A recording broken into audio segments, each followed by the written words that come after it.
এখানে কয়েক টুকরা মাছ নিয়েছি। এটা হচ্ছে কাতল মাছ, একটু বড় বড় পিসেস। হলুদ দিয়ে লবণ দিয়ে এটাকে আমি একটু সুন্দর করে মাখিয়ে নিচ্ছি।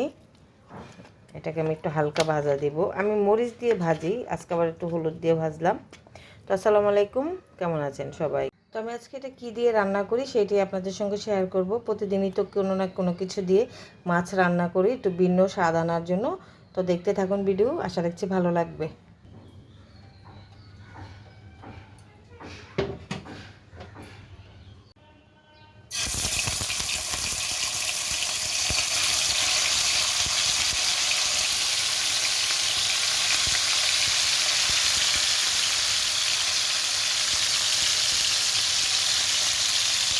মাছটাকে হালকাভাবে ভেজে নিয়েছি। দেখুন, বেশি শক্ত করা যাবে না, তাহলে ভালো লাগবে না।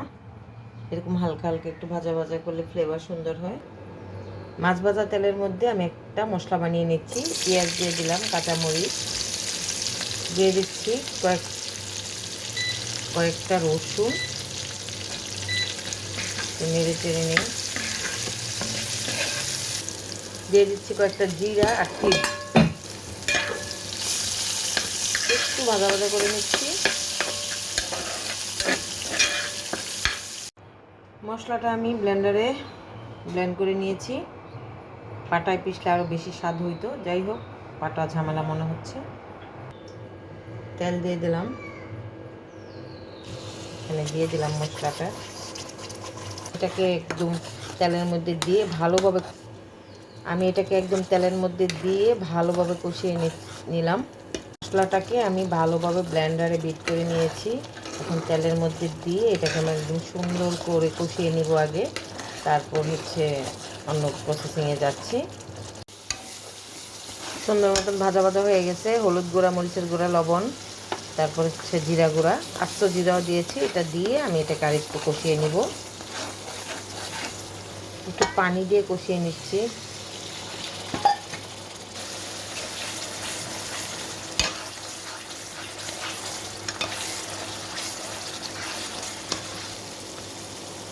কষানো হয়ে গেছে, মাছটা বসিয়ে দিচ্ছি।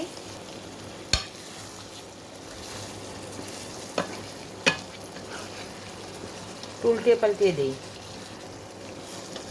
এখনই যে কি সুন্দর ঘ্রাণ আসতেছে, মাশাআল্লাহ।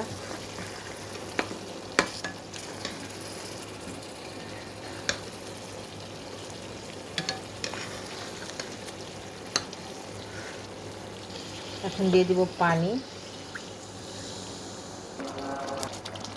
কয়েক ফালি কাঁচামরিচ দিয়ে আমি এটাকে নামিয়ে ফেলবো। হয়ে গেছে, আর একটু গা মাখা মাখা হবে।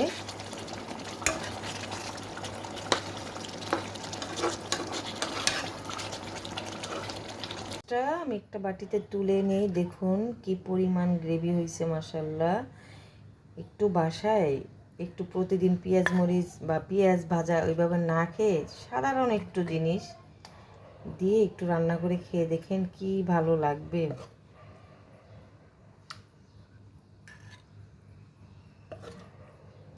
কতটা যে ঘ্রাণ আসতেছে, একদম লোভনীয় হয়েছে, মাশাআল্লাহ। তো দেখুন, এটা আমি দুই পিস আমি এখানে তুলে রাখলাম। দেখুন কতটা সুন্দর হয়েছে, মাশাআল্লাহ মাশাআল্লাহ। রান্নাটা আমার ডান। আমি এখানে তুললাম 2 পিস। দেখুন কতটা লোভনীয় হয়েছে, মাশাআল্লাহ। অনেক অনেক মানে অসাধারণ। অল্প একটু তিল দিয়েছি, একটু পেঁয়াজ, একটু রসুন, এই আদাও দিই নেই। আর মাছে আমি তেমন আদা দিই না। তারপরে দেখুন কতটা লোভনীয় আর কি কালারফুল হয়েছে, খেতে তো অসাধারণ একদম। মানে আমি একটু চেটে দেখেছিলাম, অনেক মজা হয়েছে। তো কেমন লাগলো আমার রেসিপিটা অবশ্যই কমেন্ট করে জানাবেন। ভালো লাগলে একটু লাইক, শেয়ার, পাশে থাকবেন। তো ভালো থাকবেন সবাই। আল্লাহ হাফেজ, আসসালামু আলাইকুম।